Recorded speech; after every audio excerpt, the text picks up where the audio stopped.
রাগের সময় চুপ থাকার হাদিসের রহস্য।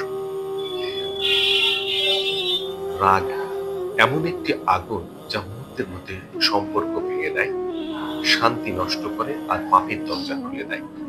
এই আগুন থেকে বাঁচার জন্যই আমাদের প্রিয় নবী হযরত মুহাম্মদ সাল্লাল্লাহু আলাইহি ওয়াসাল্লাম দিয়েছেন এক অমূল্য উপদেশ, রাগের সময় চুপ থাকো। আজ আমরা জানবো এই ছোট হাদিসের ভিতরে লুকিয়ে আছে কত বড় রহস্য। নবীজি সাল্লাল্লাহু আলাইহি ওয়াসাল্লাম বলেছেন, যখন তোমাদের মধ্যে কেউ রাগান্বিত হয় তখন সে যেন নীরব থাকে। মুসনাদে আহমদ। এই কথাটির মধ্যে এক গভীর জ্ঞান রয়েছে। মানুষ যখন রাগে থাকে তখন তার মন ও মুখ দুই নিয়ন্ত্রণ হারায়। রাগের মুহূর্তে বলা হয় একটি কথা, সম্পর্ক ভাঙে, বন্ধুত্ব নষ্ট হয়, এমনকি দাম্পত্য ধ্বংস হয়ে যায়। নীরব থাকা মানে শুধু মুখ বন্ধ করে রাখা নয়, বরং নিজের আত্মাকে সংযত রাখা, যেন শয়তান সেই রাগকে ব্যবহার করতে না পারে।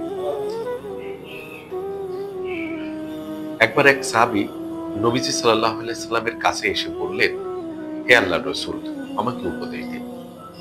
নবীজি বললেন, রাগ করো না। সাহাবী বারবার জিজ্ঞেস করলেন, কিন্তু নবীজি প্রতিবারই বললেন, রাগ করো না। সহিহ বুখারী। এতবার একই কথা বলার কারণ কি?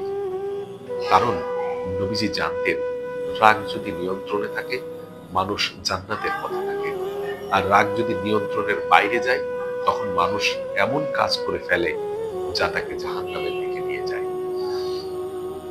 নবীজি সাল্লাল্লাহু আলাইহি সাল্লাম আরো বলেছেন, শক্তিমান সে নয় যে কুস্তিতে জেতে, বরং প্রকৃত শক্তিমান সে যে রাগের সময় নিজেকে সংযত রাখতে পারে। বুখারী ও মুসলিম। এটাই তো চুপ থাকার রহস্য। কারণ নীরবতা রাগের আগুনকে নেভায়, আর ধৈর্য শয়তানের কৌশলকে ব্যর্থ করে দেয়। যখন রাগ আসে তখন থেমে যাও, কিছু বলো না, শুধু আউযু বিল্লাহি মিনাশ শাইতানির রাজিম পড়ো। যদি দাঁড়িয়ে থাকো বসে পড়ো, বসে থাকো তবে শুয়ে পড়ো। এটাই হলো নবীজির দিক নির্দেশনা।